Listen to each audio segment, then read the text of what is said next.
eso lo asistí en la sala. Mira. Sí, fue muy interesante.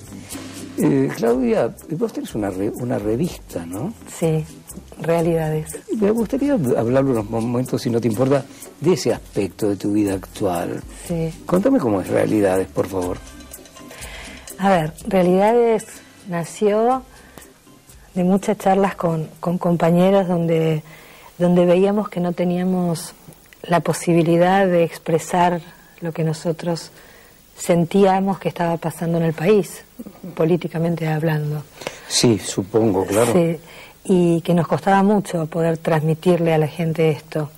Y entonces un día en una reunión, así con un poco de locura, que tenemos todos, yo y los que me rodean, dijimos, ¿y por qué no intentar hacer una revista y decir lo que pensamos, ¿no?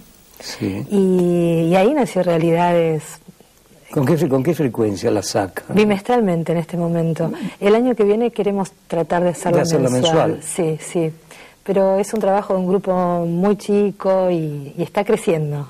Lo bueno es que está creciendo. Es curioso tu periplo, digamos, porque sos una actriz de gran experiencia y formación, que has trabajado con actores memorables siempre, sí, también.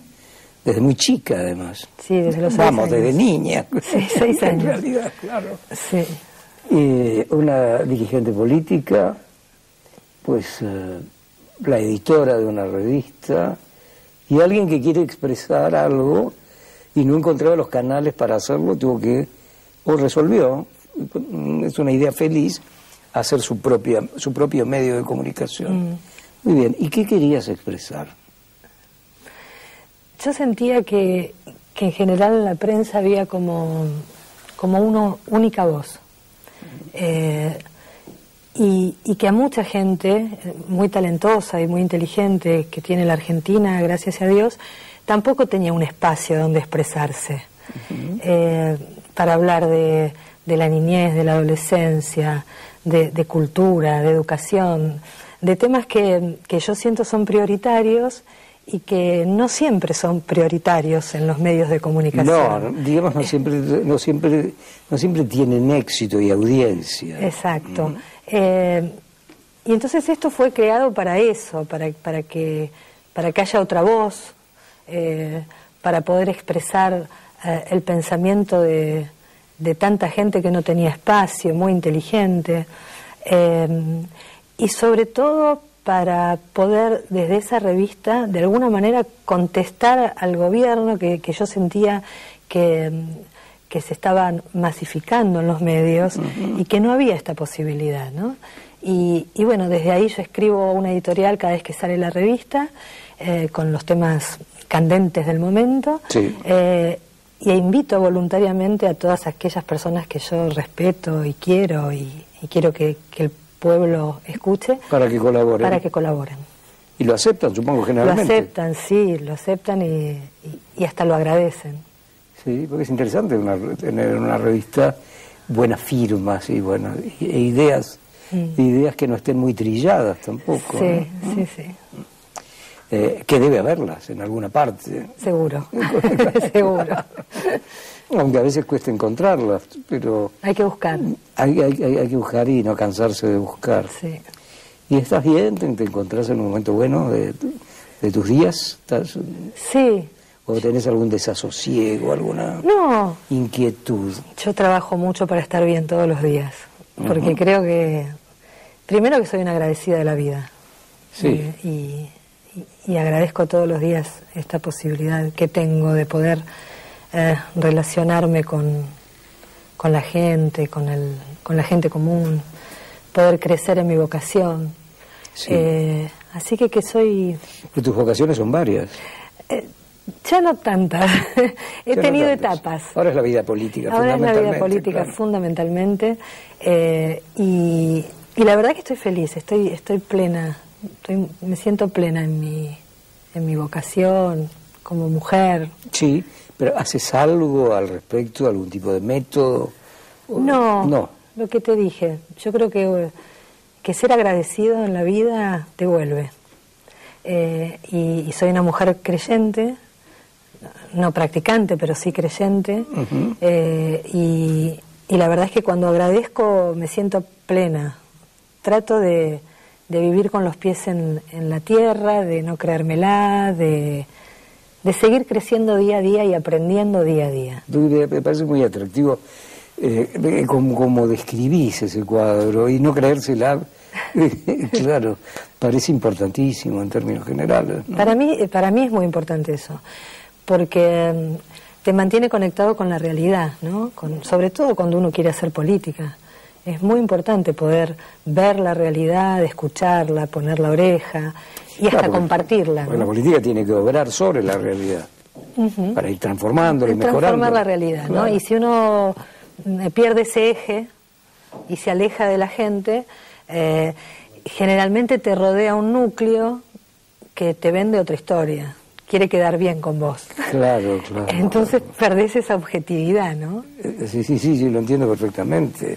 Te cuentan un cuento. Sí, el diario de Irigoyen, digo yo. Algo parecido al diario de Irigoyen, que no sé si es un mito o lo que sea, pero en todo caso... Pero es claro cuando uno lo dice, pero ¿no? si no es vero, es ventrovato, porque se entiende perfectamente lo que te quieren decir en ese momento. Sí. Ahora, claro, en el reparto te tocaron circunstancias muy trágicas, el asesinato de tu padre, circunstancias que pueden, un dirigente histórico asesinado y los hechos que le siguieron y toda aquella conmoción que se produjo en el país fueron terribles y para vos tienen que haber sido muy intensamente difíciles de superar y de vivir en aquel tiempo y bastante después, imagino yo. Sí, lo fue, obviamente que lo fue. Yo creo que tomé real conciencia de lo de mi padre ya más grande, ya en la adolescencia. ¿Qué edad tenías entonces? 9 años. 9 años y como que mucho no entendía qué era lo que estaba pasando en ese momento. Cuando fui creciendo y además fui leyendo cosas que mi padre había dejado escritas o me encontraba con gente en la calle que me hablaba de él, lo fui construyendo a él y fui construyendo ese momento, esa historia, ese momento histórico de los 70 que vivió la Argentina, ¿no? Sí, uno de sus momentos más trágicos. Más trágico. Pues parecía que todo estaba a punto de romperse directamente. Sí. ¿No? Y bueno, después tratar de manejar esto en la vida. Mi madre, siempre digo, yo ha hecho un trabajo muy bueno con mi hermano y conmigo porque jamás nos ha inculcado el odio, el rencor, sino todo lo contrario, ¿no? Ella nos decía siempre que papá sabía lo que estaba haciendo y que sabía que se estaba arriesgando y esto me hizo valorarlo mucho más a él, ¿no? Después, bueno, vino una etapa peleada con la política, no quería saber nada, ni escuchar hablar, ni ver siquiera a los compañeros que habían sido mi padre, y después lo pude trabajar y después me di cuenta que el peso también que significaba ser la hija de Rucci. Tremendo peso. Sí, que bueno, también lo tuve que aprender a madurar y a trabajar por esto de lo que el otro espera de vos, ¿no? Y a lo mejor vos no sos lo que el otro espera de vos. Sos vos, mejor o peor, claro, pero no sos eso. Y hay una figura de esa trascendencia, por otro lado. Era clave, era Perón recién regresado, por lo que uno lee y revisa y se interesa en la historia prácticamente reciente, valoraba mucho a Rucci, desde un punto de vista estratégico, pero también desde un punto de vista afectivo. Muchísimo. Nosotros, cuando volvió el general Perón, mi papá me llevó a verlo, a mí, a mi hermano y a mi madre, a Gaspar Campos, y yo ahí conocí a ese hombre que me sacaba horas de mi padre. Entonces también era como casi todas las horas de mi padre. En esa época mi padre viajaba muchísimo a España trabajando para el regreso de él y yo tengo esa imagen del general. Yo era muy chiquita. ¿Qué te pareció Perón? No, sí, mira, cuando lo vi me pareció primero un ser enorme. ¿Qué impresión te produjo? Afectuosísimo. Sí, es un hombre enorme. Enorme, con unas manos enormes, de eso me acuerdo. Y hay una cosa que yo en ese momento no entendía por qué me había provocado lo que me provocó, y después de grande uno, ¿sabes que él se arrodilló a jugar con nosotros? se arrodilló en el piso. Y ahora que uno es grande... Claro, casi como un abuelo. Cuando uno es grande, sabe lo que significa sentarse en el piso a jugar con una criatura, ¿no? Tiene que ver con ponerse a su mismo nivel, a su misma altura. Sí, sí. Y yo me acuerdo que en ese momento eso me había impresionado mucho. Y nos mandaba a hacer leche chocolatada, y nos daba, y yo siempre me río porque le digo a mi mamá que él nos daba más bola a mi hermano y a mí que a mi papá, que estaba sentado ahí. Tenía una gran conexión con los chicos. Curioso, es un dato desconocido. Sí, sí. Porque no tuvo hijos, pero... No, pero tenía una gran conexión.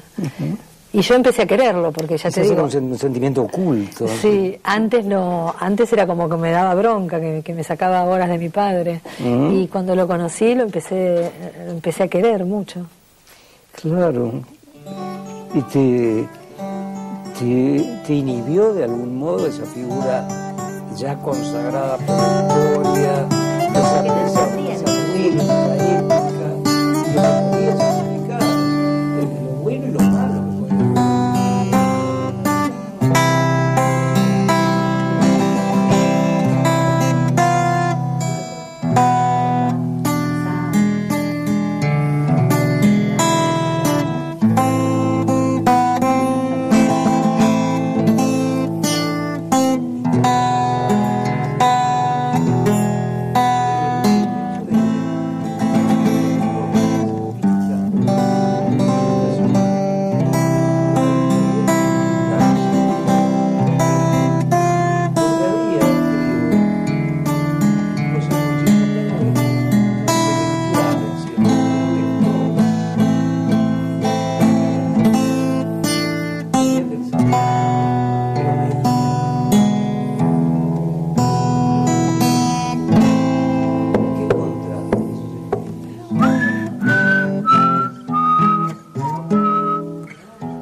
Claro, eso me llamaba mucho la atención.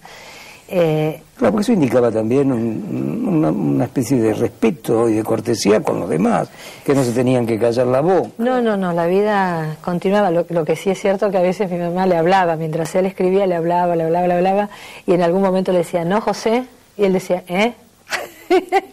Y ahí mi mamá decía, ¿me estás escuchando o no me estás escuchando? Pero en realidad eran los pocos momentos que él podía estar en casa, porque no eran muchos, sobre todo al final era muy poco el tiempo que podía estar en la casa, y entonces hacía las dos cosas, trabajaba y trataba de compartir con nosotros, ¿no? No podía estar en la casa para proteger la vida. Sí, exacto. Sí, él... Se tenía que cambiar de domicilio constantemente. Sí, los últimos tiempos nos mudábamos mucho, cada 3, 4 meses teníamos que cambiar. ¿Todos? Todos, sí, todos nos mudábamos. Y después ya al final, te diría, a fines del 72, después que él regresó, al poco tiempo ya se había armado 2 oficinas que había en la terraza de la CGT, las había convertido en un departamentito de un ambiente y prácticamente vivía ahí. Sí, tenía su departamento. Íbamos nosotros a visitarlo a él. Se subían unas escaleras y estaba allá en lo alto. El ascensor llegaba al 5º, bueno, sigue siendo así. Y esto estaba en el 6º piso. Bueno, no se puede decir que haya sido un modo corriente de crecer en este mundo el tuyo. No, pero no y sí, porque a mí todo eso me ha hecho crecer mucho. Me ha hecho crecer crecer de golpe. No tenías otra. La niñez se terminó rápidamente. La niñez se acabó de un golpe. Sí. Pero a la vez creo que me hizo crecer mucho como ser humano, ¿no? Como persona. Me Yo me siento a partir de la muerte de mi padre como que nunca más estuve sola. Me siento acompañada todo el tiempo. Es un curioso sentimiento. Yo siento que no ando sola por la vida. Siempre siento que estoy en la compañía de él, que él me está acompañando todo el tiempo. Y esto te da una gran paz. Sí, no lo dudo, por supuesto. Sí. Y a lo mejor es realmente así. ¿Seguro? No lo sabemos. Yo creo que sí. Claro que sí. Vos sí lo sabes. Sí. Claro. Sí. ¿Y cómo era Rucci? ¿Cómo era callado? ¿Se comunicaba? No era callado. No. Con nosotros era sumamente afectuoso. Era un padre cariñoso. Cariñoso, muy cariñoso y cariñoso de tocar, ¿no? De besar, de abrazar, de alzar, que esto en esa época no era tan común tampoco. El padre tenía una distancia con el hijo. Sí, se daban la mano, padres e hijos. Sí. Yo heredé eso de él. Yo beso a mis hijos todo el tiempo, los aprieto, les digo te amo. Él era así. Y después yo tengo la imagen de un hombre muy trabajador, muy obsesivo por el trabajo, muy obsesivo. Él podía dormir 3 horas por día. Sí, claro. Sí. Muy comprometido con su trabajo. Claro. En consecuencia, extraordinariamente consciente de que le había tocado un papel decisivo, claro. Sí, un hombre de grandes convicciones, medio cascarrabia.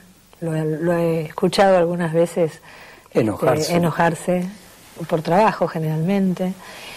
Muy amiguero, tenía muchos amigos a los que quería mucho y había asado y lechón y fideos todos los jueves. Estaba a la mesa con los amigos. Sí. Rucci. Pues sí, tu etapa en la actuación, que fue profusa, como ya examinamos un poquito, también fue tremendamente prolongada al mismo tiempo, porque, como ya dijimos también, empezó cuando eras una niñita. Cuando tenía 6 años, sí. ¿Pero a quién se le ocurrió? ¿Te llevó tu madre? No, yo los torturé desde los 3 años, dicen. Sí. Que desde los 3 años dice que mi mamá que me subía al inodoro y me miraba en el espejo y actuaba todo el tiempo. Y me disfrazaba y me maquillaba y demás. Y un día yo escuché, ya tenía 5, ponele, que iba a haber un casting en Canal 9 para música en libertad infantil. El Canal 9 de Romay. Y ahí empecé a machacarla a mi mamá. Y un día en la mesa estaba mi papá y mi papá me escuchó otra vez más y dijo, bueno, llévala, total, ahí se va a sacar las ganas y listo. Y bueno, y ahí con la autorización de mi papá fui y quedé en ese casting y ahí empecé a trabajar. Y recuerdo algo terrible que siempre queda grabada en mi memoria, la primera vez que salió al aire el programa donde yo bailaba y cantaba, y mi papá mirando la tele, y es la primera y última vez que lo vi a mi padre llorar. Ah, no. Sí, me miraba y se le caían las lágrimas. Qué increíble. Sí.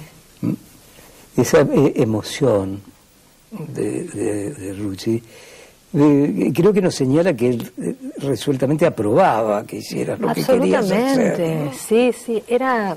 Porque el que dijo, anda, llévala, total. Sí. No, él era un hombre además muy liberal, muy abierto para con sus hijos. Así que estaba feliz de que yo estaba haciendo eso, porque además yo estaba feliz, entonces... Claro. Pero un día lo dejaste. Un día lo dejé. Fue lento el dejarlo. Me parece que con vos pasa un poco eso, que hay capítulos que terminan. Sí, ¿no? Pero que se dan como naturalmente. No me ato a nada. Tal vez no sea una cosa premeditada, pero ocurre así un capítulo y luego otro. Sí, no me ato a nada. Dejo y siempre hago lo que me hace feliz, y cuando deja de hacerme feliz dejo de hacerlo. Y lo de actriz pasó eso. Yo en realidad sentía que ya hacía, a los 38 años fue lo último que hice. Y años anteriores, un par de años antes, empecé a sentir que ya no me hacía tan feliz como entonces. El medio, el trabajo en sí. Y entonces de a poco empecé a despegarme y a ver qué era lo que me estaba faltando para ser plenamente feliz. Claro. Empezó con un proceso de cierto desencanto. Digamos. Sí. Eso sentía que... A ver, no quiero pecar de soberbia, pero sentía que podía hacer algo más. Algo más para, no solo para mí, sino para los que me rodeaban. Claro. Después se transformó para todos, digamos, ¿no? Y ya la sufría, no me daba ningún placer de verdad. Y bueno, y ahí empecé a militar en política. Al principio hacía las dos cosas juntas, un día dije, bueno, basta, ya está. Y ahí se abrió la puerta de mis ganas de estar en la política y de hacer algo y de poder transformar la realidad. Creo que me di cuenta por primera vez que ahí ya tenía 40, y los 40 años para una mujer no es poco el pago. Una campanada, ¿sí? Ese como cuando uno se empieza... No es nada, si uno lo piensa, pero... No, pero uno se empieza a plantear, sobre todo yo que me casé muy joven y tuve hijos muy joven, o sea, llegué a los 40 con hijos ya adolescentes, y me empecé a plantear determinada cantidad de cosas y dije, no, tengo ganas de otra cosa, de salir más a la afuera. Sí. Y ahí empecé. Una chica pensante. No sé si pensante. Que reflexiona. Sí, porque son decisiones, pero previamente elaboradas. Sí, me costó tomar la decisión definitiva y lo pensé mucho, pero soy de escuchar primero mi corazón y después saco conclusiones. Ese no se equivoca nunca, digo yo. No se equivoca, no. Pero en general me parece que tomas el volante de tus propias decisiones en cada caso, ¿no? Sobre la base de las corazonadas. Sí. Y la única tormenta impensada y demás fue el crimen de tu padre. Eso fue tan grande y tan oscuro y tan trágico que, bueno, significó que en minutos terminara una infancia, empezar otra vida. Sí, terminó una infancia. Y fueras en alguna medida otra persona, probablemente. Sí, porque además empezaron a aparecer sensaciones que yo nunca había experimentado, que tienen que ver con el miedo. No solo el miedo a la pérdida de tus seres queridos, que todos los chicos lo sufren ante la primer pérdida, sino el miedo, el vivir con miedo. O sea, el tener miedo... La compañía del miedo es terrible. Es terrible porque te paraliza. Claro. El miedo paraliza. Y yo me acuerdo de acostarme en mi cama a la noche y tener miedo. Y es feo. Creo que la peor sensación que uno puede sentir es esa de vivir con miedo, ¿no?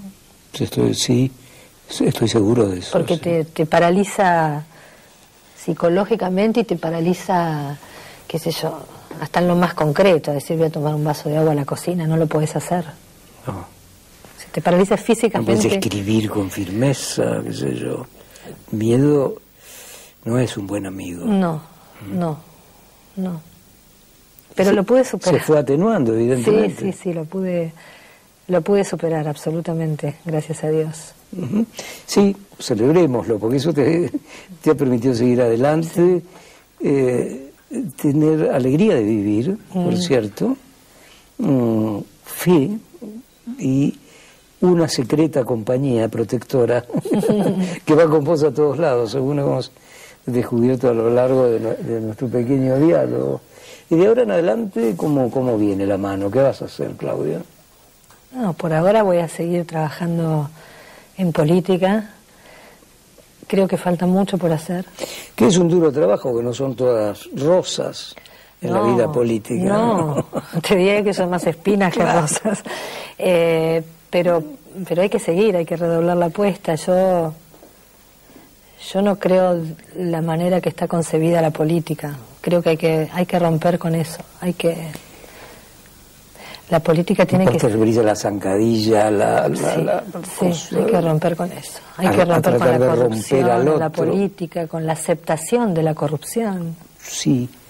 Es tremendo, porque eso se va gradualmente, se va aceptando. Sí, se toma como natural. Considera normal, natural. Sí. Sí. Yo creo que hay que terminar con esto. Hay que concebir la política desde el lugar no solo de transformar la realidad, sino que no existe el enemigo. Yo tuve presidencia de comisión en el Congreso y yo todo el tiempo trato de generar condiciones para que crezca un proyecto y no le pregunto a qué partido perteneces. Elevar la política. Claro, claro. ¿Y qué comisión presidiste? Familia, niñez y adolescencia, mujer y adolescencia. ¿Y presentaste proyectos al respecto? Sí, por supuesto. Bueno, el más importante proyecto de adopción, una nueva ley de adopción, sí, que está demorado y que es muy importante. Hay algo pasa en nuestro país porque ahí hay una madeja extraña que nadie alcanza a explicar, pero que no huele bien, que sea muy difícil, sino casi imposible adoptar. Sí, hay muchísimos chicos esperando ser adoptados, viviendo en casas, compartiendo con nuestros chicos abandonados y muchísimos padres esperando para adoptar. Entonces es ilógico pensar que es una ecuación absurda. Claro, ¿qué está pasando para que no podamos generar ese puente de plata para solucionarle la vida a tantos niñitos? ¿Y qué crees que está pasando, Claudia? Primero creo que no es prioridad, ¿no? No es prioridad. Mira, yo siempre digo que uno en la política tiene muchas variantes.